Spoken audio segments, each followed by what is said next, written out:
ಧರ್ಮಸ್ಥಳಕ್ಕೆ 2 ಕ್ಯಾಂಟರ್ನಲ್ಲಿ 200 ಚೀಲ ಅಕ್ಕಿ, 15 ಟನ್ ತರಕಾರಿ ಹಾಗೂ ದಿನಸಿ ಕಳುಹಿಸಿದ ಮಿಥುನ್ ಎಂಟರ್ಪ್ರೈಸಸ್ ಮಾಲೀಕರಾದ ನಾಗೇಶ್ ಮತ್ತು ಮಣ್ಣೆ ಗ್ರಾಮ ಪಂಚಾಯಿತಿಯ ಸದಸ್ಯರಾದ ಪೈಂಟ್ ಮಂಜು.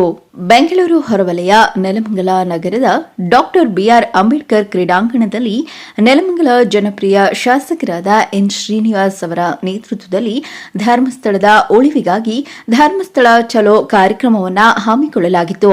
ಈ ಕಾರ್ಯಕ್ರಮದಲ್ಲಿ ಮಿಥುನ್ ಎಂಟರ್ಪ್ರೈಸಸ್ ಮಾಲೀಕರಾದಂತಹ ನಾಗೇಶ್ ಮತ್ತು ಮಣ್ಣೆ ಗ್ರಾಮ ಪಂಚಾಯಿತಿ ಸದಸ್ಯರಾದ ಪೈಂಟ್ ಮಂಜು ಇವರು ಧರ್ಮಸ್ಥಳಕ್ಕೆ 2 ಕ್ಯಾಂಟರ್ನಲ್ಲಿ 200 ಚೀಲ ಅಕ್ಕಿ, 15 ಟನ್ ತರಕಾರಿ ಹಾಗೂ 1 ಟನ್ ದಿನಸಿ ಸಾಮಗ್ರಿಗಳನ್ನು ಧರ್ಮಸ್ಥಳಕ್ಕೆ ಕಳುಹಿಸಿದರು.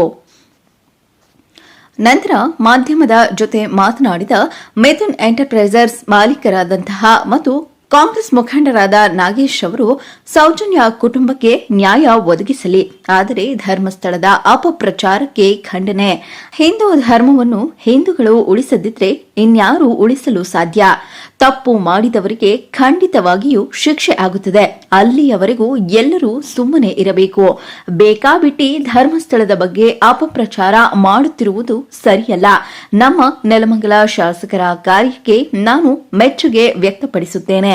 ನಾನು ಮತ್ತು ಪೈಂಟ್ ಮಂಜೂರವರು ಧರ್ಮಸ್ಥಳಕ್ಕೆ 2 ಕ್ಯಾಂಟರ್ನಲ್ಲಿ ಅಕ್ಕಿ, ತರಕಾರಿ ಮತ್ತು ದಿನಸಿ ಸಾಮಗ್ರಿಗಳನ್ನು ಕೊಡುವ ಮೂಲಕ ನಮ್ಮ ಕೈಲಾದ ಸಹಕಾರವನ್ನು ನಾವು ಮಾಡುತ್ತೇವೆ ಎಂದು ಸಂತಸ ವ್ಯಕ್ತಪಡಿಸಿದರು. ಮೊಹಮ್ಮದ್ ಅಲೀಂ, ಚಾಮುಂಡಿ ನ್ಯೂಸ್, ನೆಲಮಂಗಲ.